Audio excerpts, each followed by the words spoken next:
déjeuner? Il ne faut pas trop tarder. Allons voir ce qui se passe sur les trottoirs de la cité. C'est la plus ancienne partie de Paris. Elle est construite sur une île en plein milieu de la Seine. Elle existait même avant le temps des conquêtes de César. Voyez-vous ici cette petite île? C'est l'île de la Cité.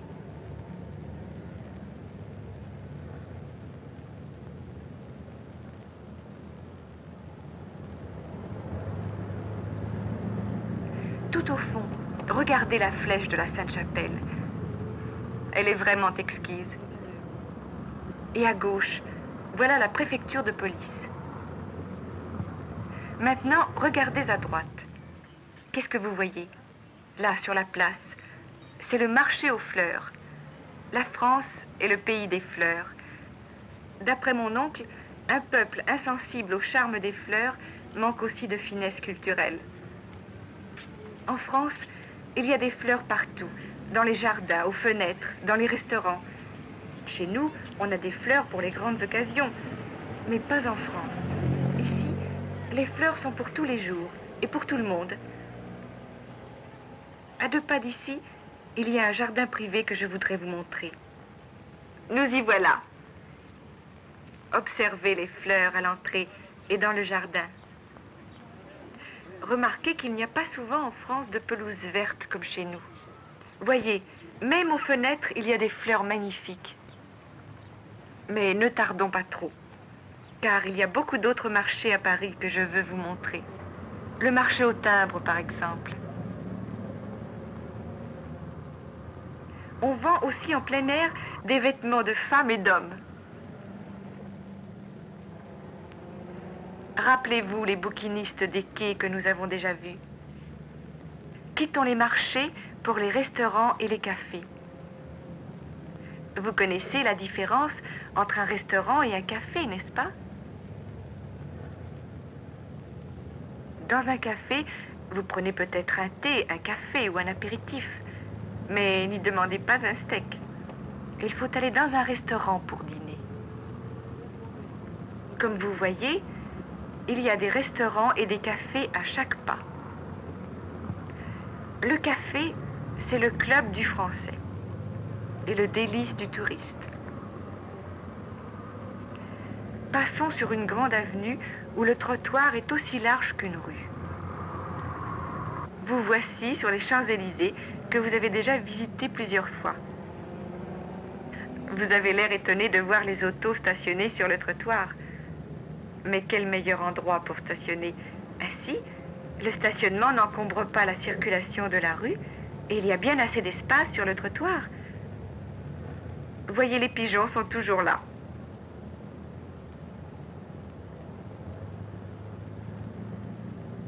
Il y a d'innombrables cafés ici le long des Champs-Élysées, mais je ne les fréquente pas souvent. Là, dans cette boutique à gauche, il y a aujourd'hui des soldes. Ici, comme chez nous, il y a des soldes entre Noël et le Nouvel An, après Pâques et au mois d'août. Mais retournons à nos cafés. Avez-vous remarqué comme ils sont souvent délimités par des plantes ou des arbustes? Ainsi, vous pouvez dîner non seulement à l'air, mais dans un jardin. Voici mon café favori. Il n'est pas très grand, comme vous voyez. Il n'y a que très peu de tables. Mais j'aime le quartier. Voilà une table tout au fond. Prenons-la. De là, nous pourrons observer tout ce qui se passe. Mademoiselle? Garçon, une citronnade, s'il vous plaît. Veuillez servir mes amis aussi. Un coke, dites-vous. Des Coca-Cola, garçon. Et pour tout le monde. Très bien, c'est ça. Une citronnade et des Coca-Cola. Comme je vous le disais tout à l'heure, le café, c'est le club du français et le délice du touriste.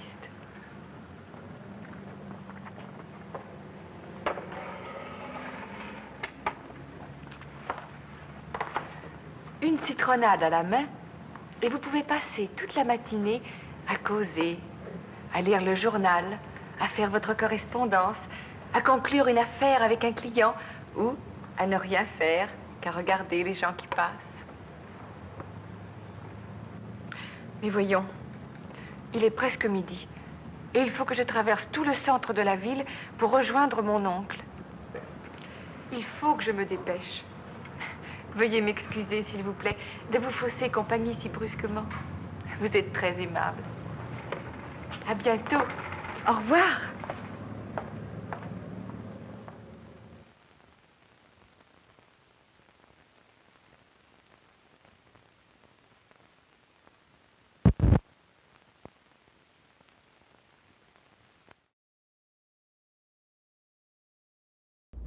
Bonjour. I'm Skip Elsheimer. Welcome to the AV Geeks Lunchtime Streaming Show, where we watch old 16mm films, and that was a Je parle français episode that we have not screened. We've done that periodically over the last 5 years, and that one we missed.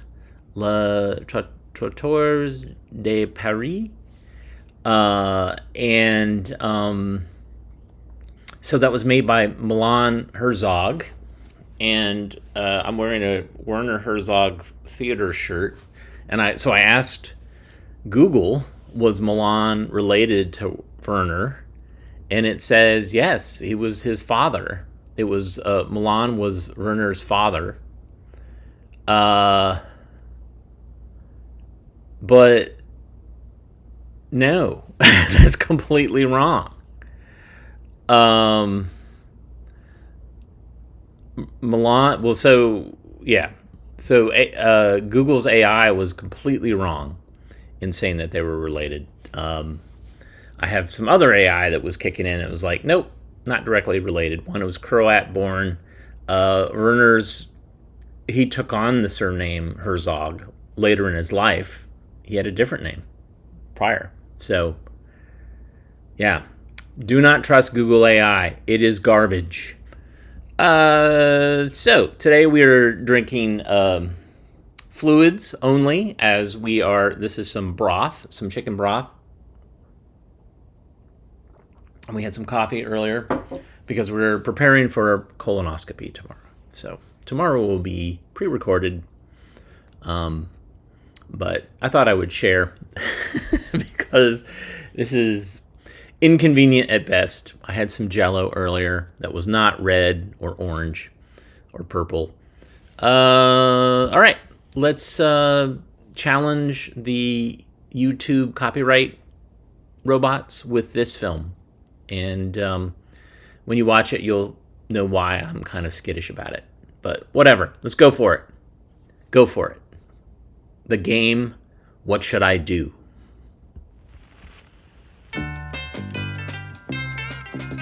Life is so full of little problems. Each single day we meet a few. And you ask yourself, what should I do? Is there a special road to follow? It's up to you to find a clue. While you ask yourself,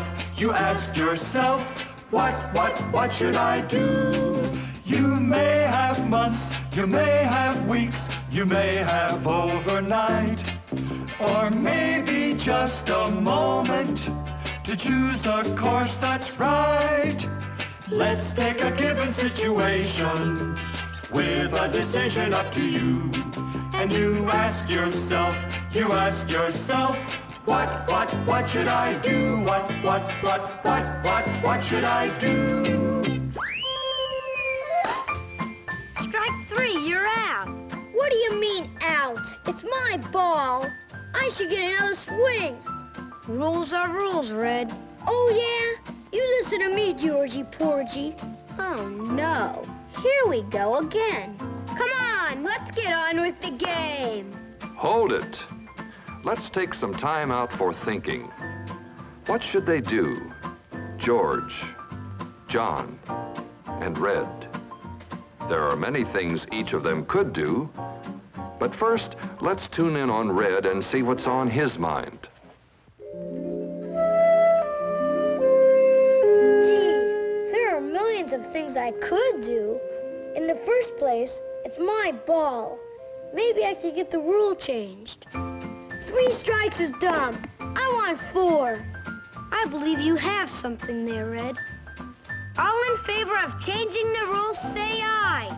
Aye! From now on, everybody will have 4 strikes. Everybody? Gosh, that's no help to me. Now I gotta get 5.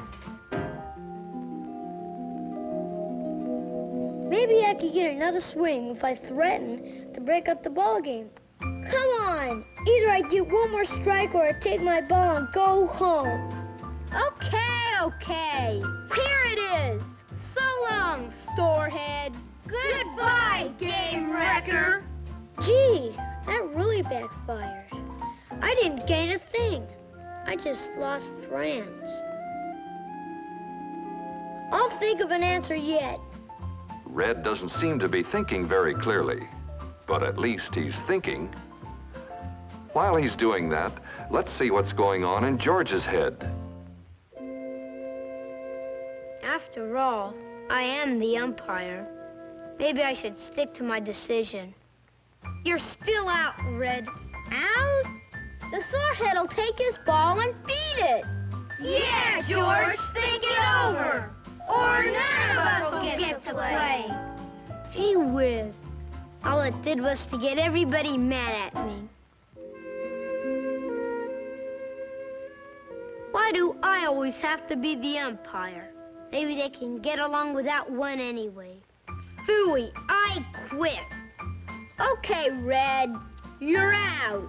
I am not. You are so. He's not. He is. He isn't. Gee, they really do need me. I better stay on the job and come up with a decision. But just what is it? Well, at least George has decided to face the problem. And if he does that, he's bound to come up with the right answer sooner or later. Meanwhile, let's check in on John's thoughts. There must be something I can do to get this game on the road. Maybe I'd better back George up. Come on, Red. Rules are rules. You're out. Says you. Oh, no, you don't. Come on, gang. Gosh, that didn't solve a thing.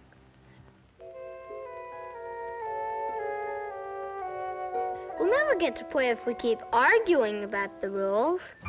Gee, maybe that's what's wrong. Hey, I've got it! Let's forget the rules! Gee, swell! Hey, you've got to get a hit before you run. That's against the rules. What rules?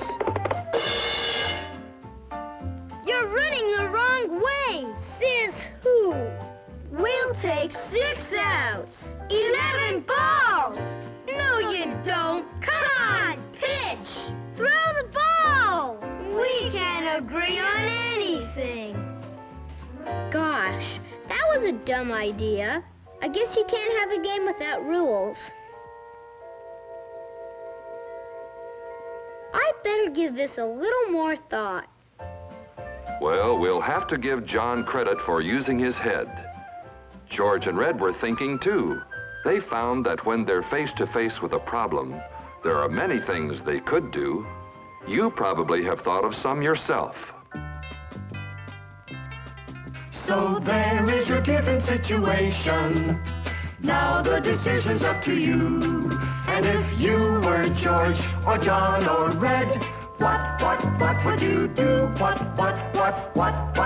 would you do?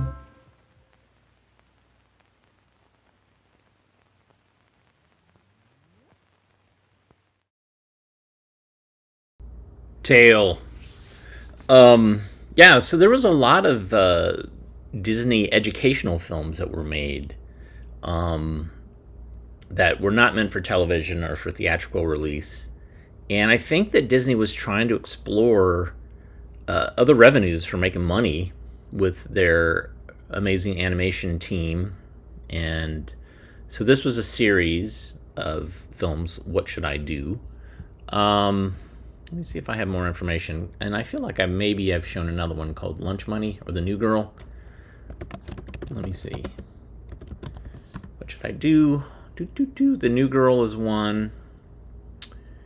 1969 is when these were made. 1969, 1970. So there's The Fight, Lunch Money, The Game, The New Girl, The Project. Yeah. All made in that kind of 1969, 1970 period. And the animation's not bad, but it definitely started using that Xerox technology to go from pencil test to ink. And you think that animation was bad? Let me show you this animation.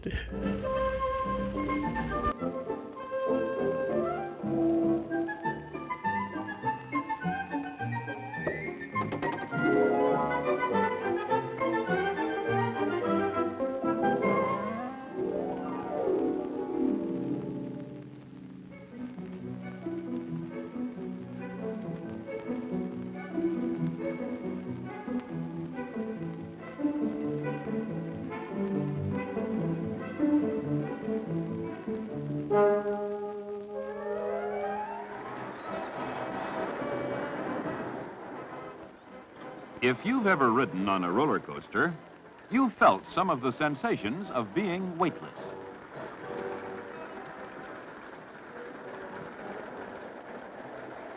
Sometimes during the ride, you are close to being weightless. You may feel as if you are almost floating.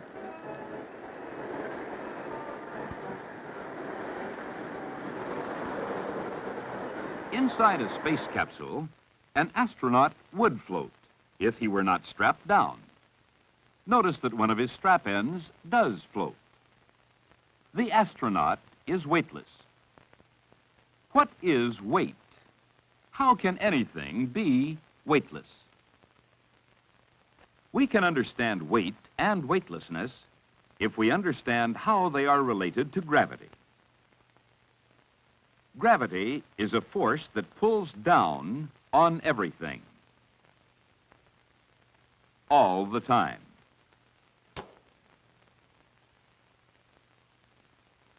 Because of the pull of gravity, objects are held down against the earth. And because of the pull of gravity, everything on earth has weight.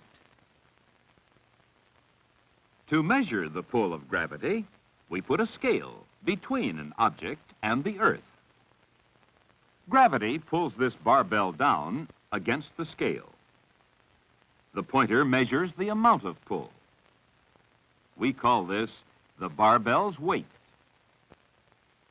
But how can anything ever be weightless? To find out, we'll lift the barbell and the scale high into the air. Now we'll let them fall.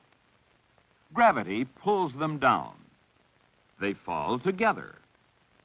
The barbell doesn't press against the scale because the scale is falling too. They both fall freely. Both are weightless. Every object in free fall is weightless until it reaches the ground. Once on the ground, gravity again pulls it in, has weight. So if something could fall forever without reaching the ground, it would always be weightless. Can anything fall without reaching the ground?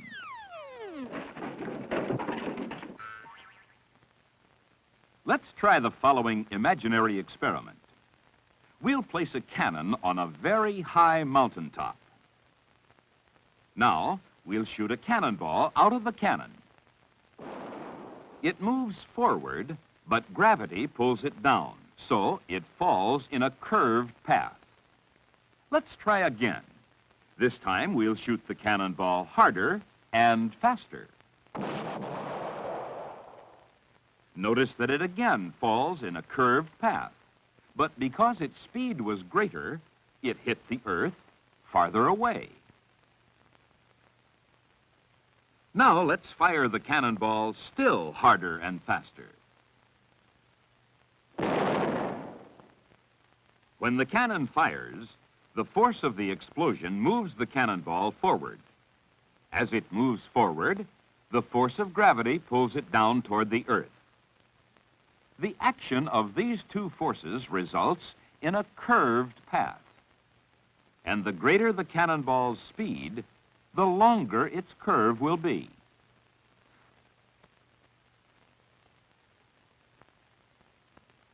If the cannon could fire an object hard enough and fast enough, the curve of its fall would follow the curve of the Earth's surface.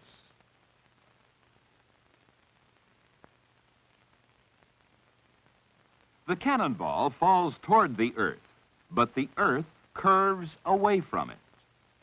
And so it falls and falls without ever reaching the Earth. It becomes an orbiting satellite. Today, when an astronaut is launched into orbit, a rocket carries him into the upper regions of the Earth's atmosphere.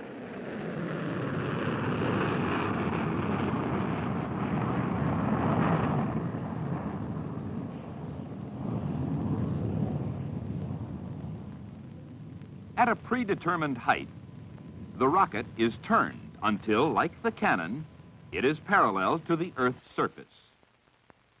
Then additional rockets fire the astronaut and his space capsule forward. Finally, the capsule is turned into its desired position.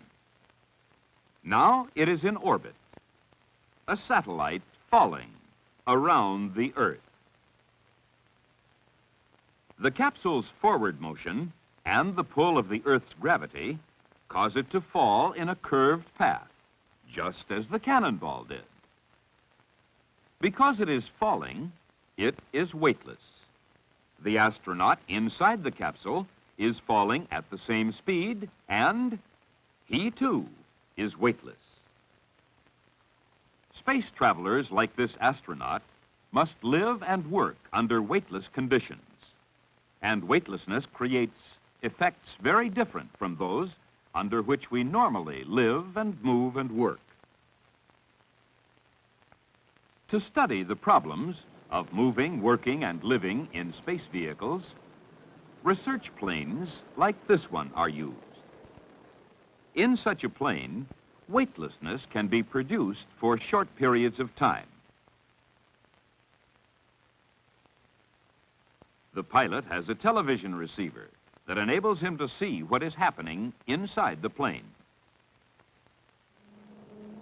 To create weightlessness without going into orbit, the pilot follows an up and down flight path, very much like the path of a roller coaster.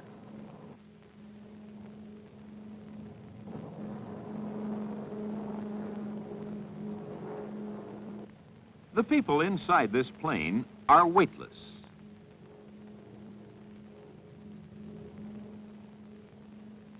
They are actually falling.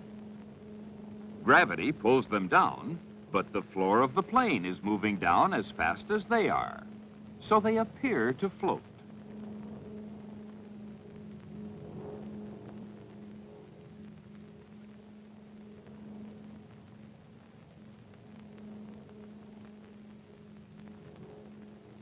Experiments like these illustrate some of the problems that occur under the weightless conditions of space. This man is working under weightless conditions. Watch his pencil.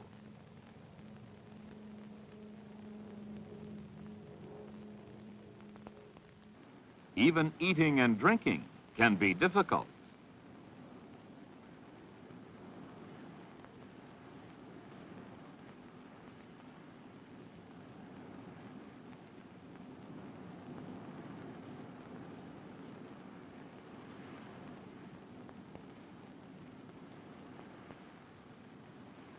Today we are studying and learning more about weight and weightlessness. We know that gravity pulls down everything on Earth. When gravity pulls objects down against the Earth or some other support, the objects have weight. Objects fall because gravity pulls them down. But a falling object is not pulled against anything, and so during its fall, it has no weight. A satellite orbiting the Earth is falling. A satellite and everything inside it is weightless. On a roller coaster ride, you are almost weightless.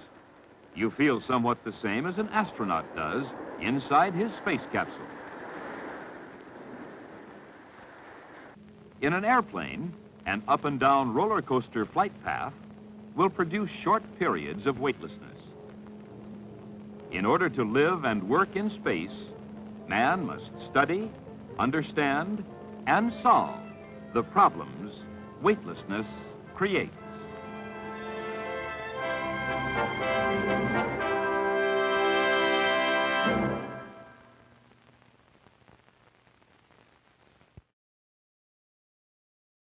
Oof. Some nice stock footage there, though, of the vomit comet and the roller coaster footage, but the animation, yeah. All right, well, maybe you can help me solve a riddle. And the riddle is that occasionally certain films that I have get like a lot of attention in a very short period of time. And I don't understand why. And so, I post something, and this goes back to, why does that film from the 50s called Rabies? Why is that so popular? Why is Story of Lead popular again? Why was Fundamentals of Filing popular? And I posted that like almost 10 years ago. So this next film is one that I posted it like a day and a half ago, and it has just gone. Yeah, it is the nudity.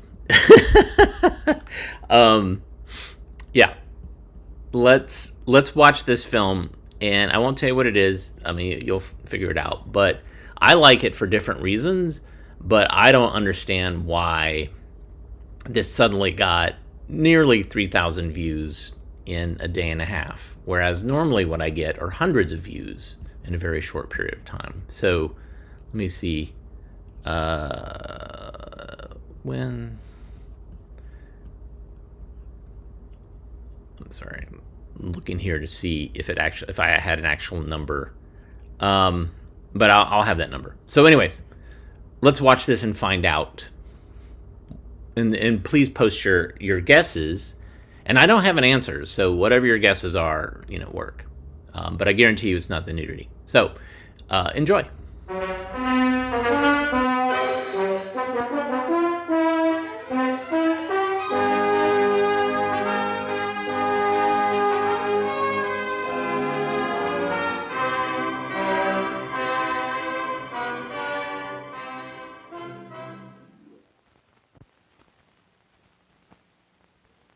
When fitting a taper key, the keyway in both the gear and the journal must be rotated to the bottom. This will assure that any clearance between the parts will be calculated when measuring the height of the keyway.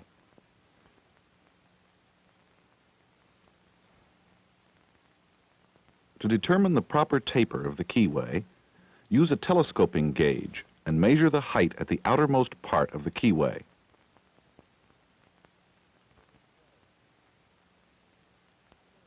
Check this measurement with a micrometer.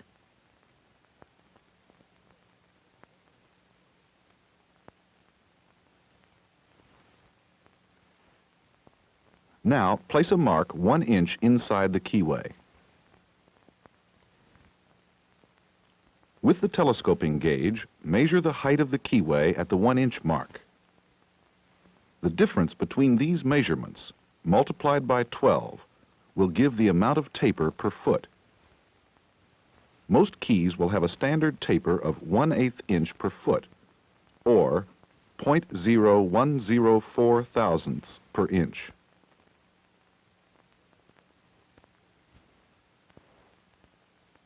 Next, measure the width of the keyway in the gear. The keyway will be straight with no taper on the sides.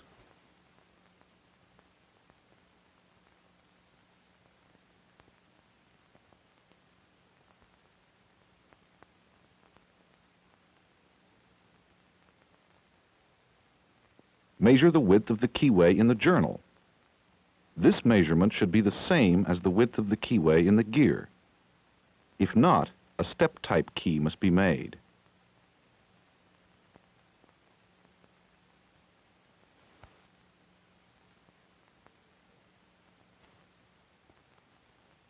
Another method of measuring the height and taper of the keyway is by using an altered adjustable parallel. The parallel has been machined to a taper of 1/8 inch per foot. Insert the parallel and position it until it is tight fit at the outermost end of the keyway.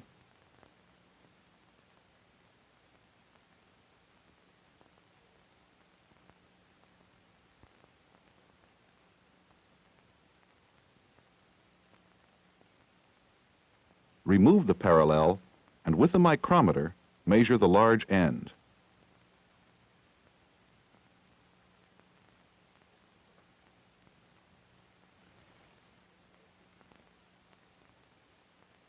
When milling the key, make a straight cut on the side opposite the taper.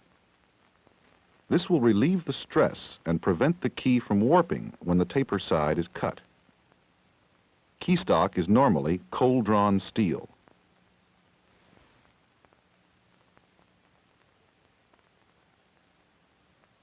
To assure the correct taper, a master key is used. The master key is smaller at one end than at the other end and has a taper of 1/8 inch per foot.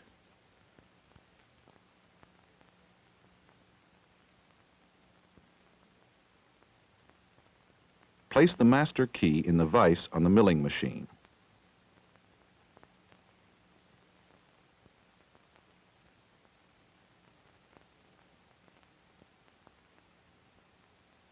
The new key is now placed on the master key with the previously milled side down and clamped tight.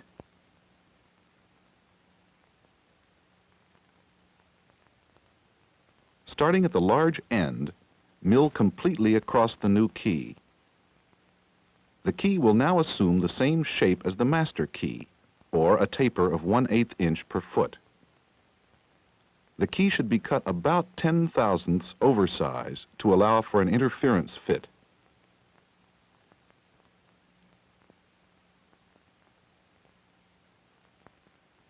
The serrated jaws on a vise can mar the smooth surface of the key and make it difficult to attain a precision fit. The use of soft metal inserts is recommended.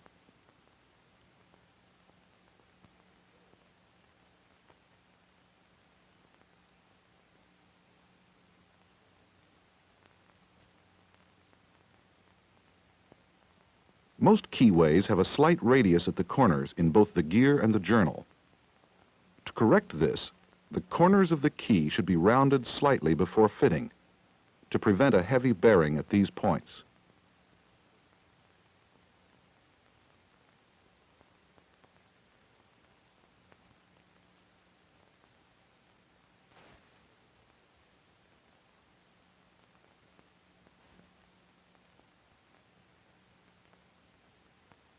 The key is coated with Prussian blue prior to fitting in the keyway.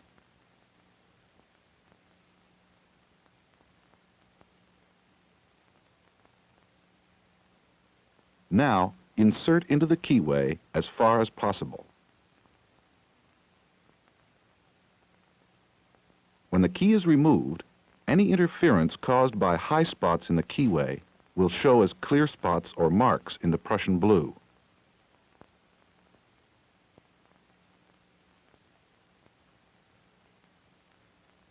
Note the high spots and remove the Prussian blue. If the Prussian blue is not removed, it will tend to choke up the file and require frequent cleaning. Remove all the indicated high spots with a file. The taper key acts as a driver for the keyed parts and holds them against axial or endwise movement.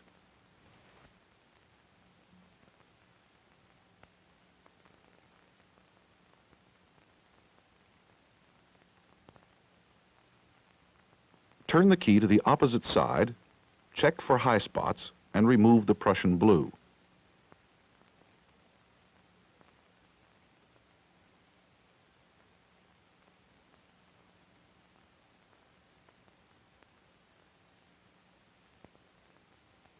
Repeat the filing procedure, removing all the indicated high spots.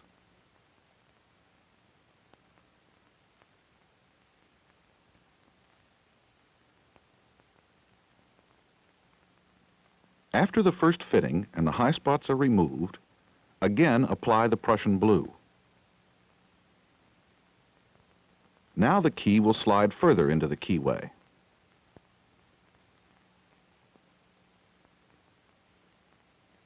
When removing the key after the second fitting, the high spots will be larger and longer. This procedure must be repeated several times before the final installation.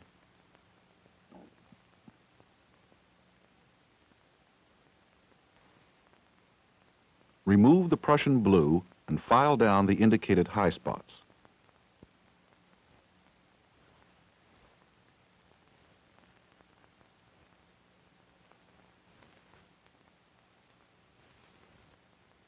The large end of the key has been drilled and tapped. A bolt placed in a threaded hole will protect the end of the key when it is driven in with a hammer. It will also serve as an aid when removing the key. With a hammer, drive in the key as far as it will go.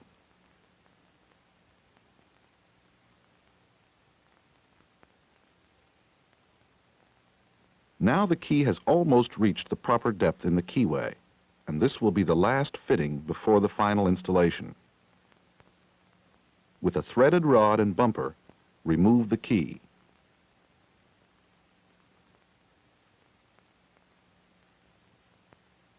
The high spots are now the entire length of the key. Again, remove the Prussian blue.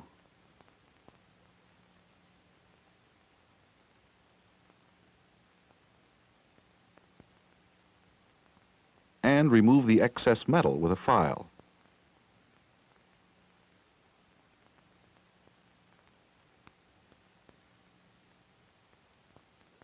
When making the final installation, coat the key with white lead. This acts as a lubricant and will assist in the seating of the key. It will also aid in the removal if the need should arise at a later date.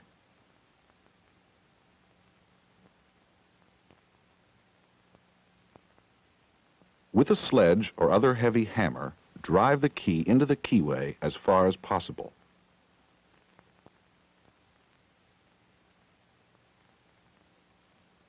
The bolt has served its purpose and can be removed.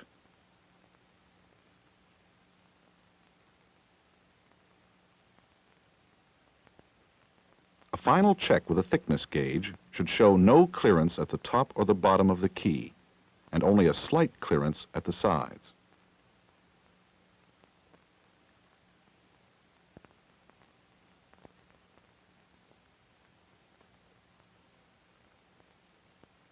There are several methods of removing a taper key. One way is the use of a threaded rod and hollow ram. This acts as a hammer to force the key from the keyway.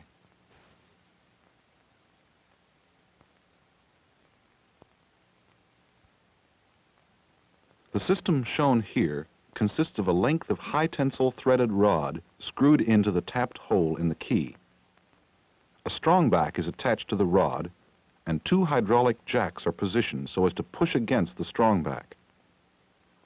Each jack has a capacity of 10 tons, so a total of 20 tons is pulling the key from the keyway.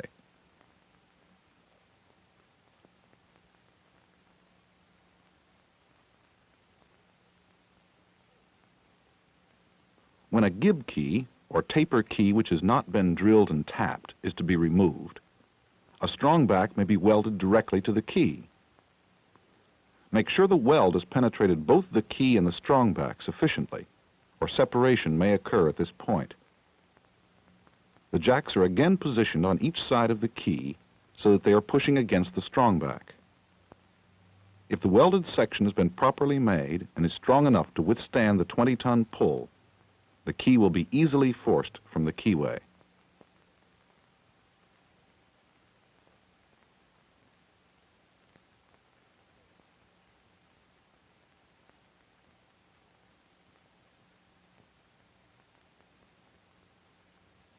Another manner to remove a taper key is by using a jack with a hollow ram. Again, the high tensile threaded rod is screwed into the tapped hole in the key. The jack is positioned over the threaded rod and secured. This unit exerts 30 tons of power, and used properly will remove the most stubborn key.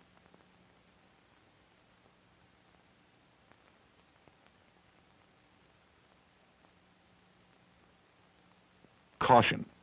Look out for the time when a worn gear may have been reversed on the journal and the taper key inserted from the back. If this situation exists, any amount of pulling will be working against the taper, thus making it tighter and impossible to pull. The gear must be removed first and then the key. To check for this, measure the height of the key or keyway at both ends.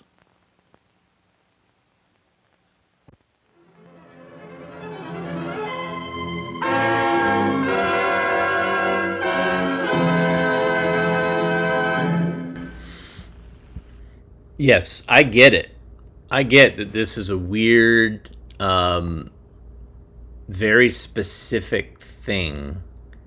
I like it because it shows a little bit about the process of, how you machine something and why you machine something and the importance of machinists. And, because there's these taper keys appear everywhere, anywhere you have a gear that you're trying to lock in, or something else. So that interests me, and I also love the hand doing things and all that. The narration is, I can deal with that. But so here's I'm going to show you a little bit of behind the scenes. We're going to geek out a little bit about AV Geeks. So this is what YouTube tells me that I've posted this about a day and a half ago, and it has gotten more than 3,700 views, and with ad revenue I've made 34 cents. And so, just in case you're wondering, yes, watching videos does make money. 34 cents that I could buy some gum. And it's been watched 254 hours total by people. And this is what is puzzling to me, is the vast majority of people found the video because YouTube recommended it to them. That's 3,500 people they got recommended this on their homepage. They went to YouTube's homepage and they're like, hey, you might like this film on taper keys installation and removal. And the average view duration is 4 minutes. 4 minutes. It's crazy. It is absolutely crazy to me that people are watching this for 4 minutes. But I don't know, maybe that's the deal. Maybe people, some people, they comment on my videos and they say that this is a perfect AMSR, because it's so slow and methodical, it's not heavily edited. And that's another reason I think I like these types of films, because they are procedural, but also very slow and meditative. I don't know, but that's always part of the mystery of why. And Nathan, you were talking about sex in the comments, that this is a sexy video. It's just implicit. Well, I did do a show, not streaming show, but I did do something that was called machine sex, because there's a lot of machine sex, like of pistons and repetitive motions and close-ups, and it is very close to porn. In fact, the trope is assembly line porn, because it's these close-ups, it's this music, and it's all obsessed with the manufacturing of something and not necessarily the final product, and that's pornography. All right, so I got one more film. This one has suffered from vinegar syndrome, and we were able to transfer it with our scanner and to make the thing lay flat, although there's a little bit of wobble. But one of the things I want you to notice is there's these like fractioned lines or fragmented lines that are almost like crystalline in structure, and that is the vinegar. That's the acetate beginning to deteriorate, and it sometimes can crystallize. And we can use software to try to remove it, but the results are not going to be worth it. And so this film, after we scanned it, we threw it away because it was not. It was just going to get worse from there, and it would not run through a projector ever. So we got a 4K scan of it, and then we said goodbye to it. And that's what we're doing more and more, because we're getting to the sense where we know that that film has had it, and it's not going to be recovered. Certainly, if it was a amazing one-of-a-kind thing, then maybe we would consider it. Like if it was raw footage of something that was historically or culturally significant. This film is not that. This film, there's other copies out in the world, but I figured I would show it to you so you could see the weird filmic artifact. And if you notice, like when people apply an old film filter, as I've been accused of doing, this is not one of the settings. And so this is sometimes what old film looks like. So here it is, 50,000 lives. Enjoy.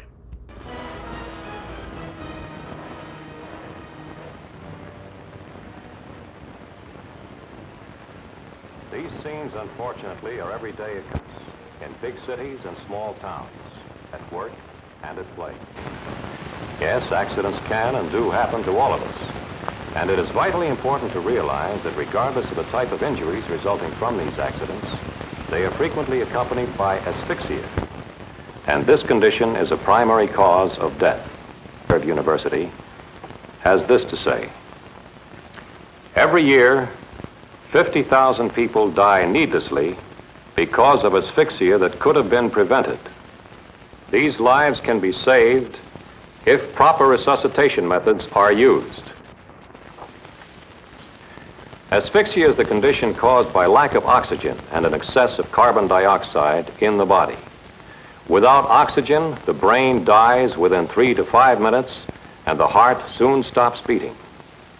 Asphyxia is associated by most people with drowning or smoke or gas inhalation. Yet actually, it may accompany any accident causing unconsciousness. Electric shock, poisoning, injuries to the head, neck, chest, or abdomen. It may even be caused by convulsions, cardiac arrest, or obstruction of the air passageway. Yet most victims of asphyxia could be revived if sufficient air could be gotten into their lungs without delay. This diagram shows what happens in normal breathing. An average conscious adult quietly inhales about 1 pint or 500 cubic centimeters of air per breath. In an unconscious person, the neck usually bends forward and the jaw sags. This tends to push the tongue over the air passageway and block it. Asphyxia develops because less and less air can get through to the lungs. The average adult cannot survive with less than 1. When obstruction of the air passageway is complete, breathing efforts and heart action stop within a few minutes. This can happen regardless of whether the victim is on his back or on his stomach. Until now, the methods of artificial respiration used to relieve this condition were for the most part manual push-pull methods, such as the Schaefer method, the Sylvester method, the Holger-Nielsen method. Recent medical research, supported by the Surgeon General of the United States Army, has demonstrated 3 areas in which these manual methods are deficient. First, they tend to produce obstruction of the upper air passageway by the tongue, so that little or no air can enter the lungs. Second, even when obstruction is not present, the manual methods may still not move sufficient volumes of air to revive the victim. You will notice that the average amounts of air moved by these methods is below the critical level. And third, because of his position in relation to the victim, the rescuer has no way of knowing whether or not his efforts are moving air through the victim's nose and mouth. On the basis of a review of available data, including the records of actual revival of victims in emergencies, the National Research Council, the United States Armed Forces, and most medical authorities now recognize that artificial respiration with the rescuer's own breath, or resuscitation. With exhaled air resuscitation, the rescuer can maintain an open air passageway by tilting the head backward and pulling the jaw forward, and he can move an average of 3 pints of air per breath into the victim's lungs. As a matter of fact, this method is not new. In the Bible, in the book of Kings, the prophet Elisha, attempting to revive an apparently dead child, quote, put his mouth upon his mouth, and the child revived. Here is how you can perform life-saving artificial respiration with your own breath. This man could have been the victim of any type of accident. He is conscious. His breathing has stopped. He will die within minutes unless prompt and effective rescue breathing is begun at once. Place the victim on his back, face up. Approach his head from the left. Clean his throat only if necessary by forcing the mouth open and wiping the throat clean with your fingers or a piece of cloth. Tilt his head back into the chin-up position. Grasp his lower jaw with both hands just in front of the earlobes and hold it forcefully upward. The lower teeth must be in front of the upper teeth, and the front of the neck must be stretched. If the mouth is closed, hold it open by pushing the lower lip gently toward the chin with your thumbs. Never let the chin sag, as this causes blockage of the air passageway. Take a deep breath. Cover the victim's entire mouth with your mouth to make airtight contact, and blow. Press your right cheek against the victim's nose to prevent air leakage. Blow forcefully into an adult, gently into a child. Watch the chest. When the chest rises, take your mouth off and let the victim exhale by himself. When he is finished exhaling, blow in the next deep breath. Repeat inflations every 2 to 5 seconds. Same procedure, but with these differences. In a child, breathe into the mouth and nose and blow gently. In a baby, do not blow, but use puffs from your cheek. Here is an alternate method. Insert the thumb of your left hand between the victim's teeth. Grasp the lower jaw and hold it upward forcefully. Pinch his nostrils with your right hand. Take a deep breath and place your mouth tightly over his mouth and your own thumb, and then proceed in the manner already described. Direct mouth-to-mouth breathing is effective because it gets adequate amounts of air into the victim's lungs and is always available. However, as a result of experiments conducted at the Department of Anesthesiology, Baltimore City Hospitals, under the auspices of the Surgeon General, United States Army, a device called the Resuscitube Airway was developed. It is made of plastic. It provides a mouthpiece for the rescuer, a breathing tube for the victim, and a flange to prevent air leakage. For adults, insert the long end into the victim's mouth. For children over 2 years of age, invert the flange and insert the short end. This is the pediatric size for children under 2. The Resuscitube makes mouth-to-mouth breathing more effective and easier to perform. It prevents obstruction by the lips and teeth and holds the tongue forward. Now watch how the Resuscitube is used to revive an unconscious, non-breathing victim. Place him on his back, face up. Tilt his head backward as far as you can. If you feel no breathing through mouth or nose, Force his mouth open with your thumb and index finger crossed. If you have difficulty forcing the mouth open, insert your index finger between cheek and teeth and wedge it between the jaws behind the back teeth. Hold the resuscitube so that your mouthpiece curves back toward you. Insert the other end over the tongue. Do not push the tongue back into the throat. If necessary, hold the tongue forward with your finger during insertion. The flange should be cupped over his mouth. Pinch his nose with your thumbs. Press the flange over his mouth with your index fingers to prevent air leakage, and pull the chin up and toward yourself so that his head is tilted backward. Take a deep breath and blow into the mouthpiece of the resuscitube. Watch the victim's chest at all times. Blow very forcefully into an adult. Blow gently into a child. When his chest rises, off and let him exhale by himself. Repeat the inflations every 2 to 5 seconds. Again, timing and rhythm are not important. If the chest does not rise, readjust the position of the tube. Increase the chin-up position, press more firmly on the flange, and blow more forcefully.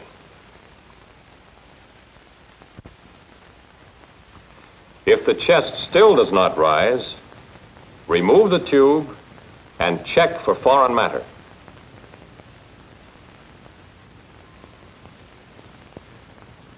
Make sure the tube is clear and reinsert it.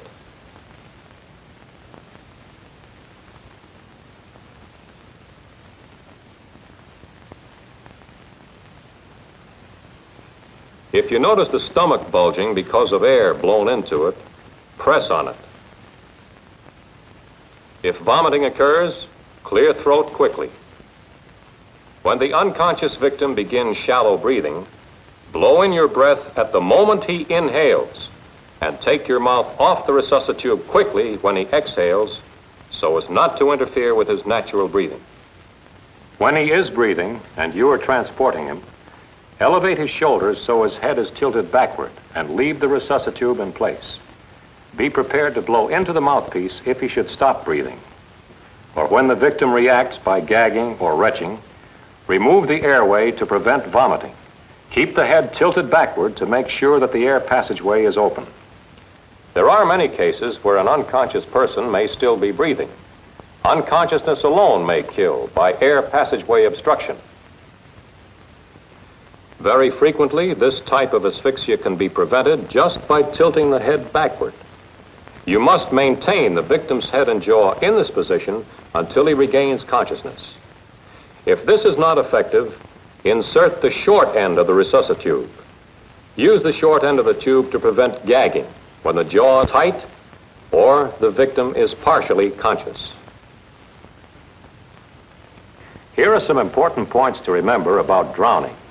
You must get air into the victim's lungs without delay. Do not worry about water in the lungs. Often the drowning victim vomits water and food during resuscitation. If this should happen in an adult or large child, interrupt rescue breathing at once. Turn the victim's head to the side, clean the mouth and throat swiftly, and resume artificial respiration immediately. If vomiting occurs in a small child and 2 rescuers are present, one holds the child upside down while the other cleans the mouth and throat quickly.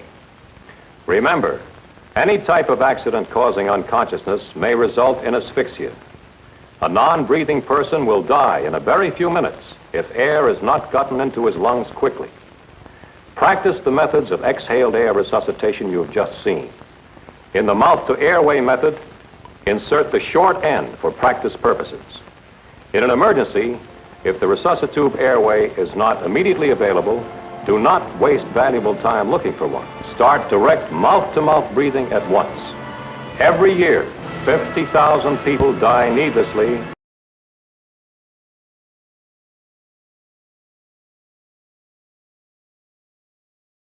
Well, it just ends. Yeah, that film was beat up. So it was splicey. The end was clipped off. The beginning was clipped off. All of that.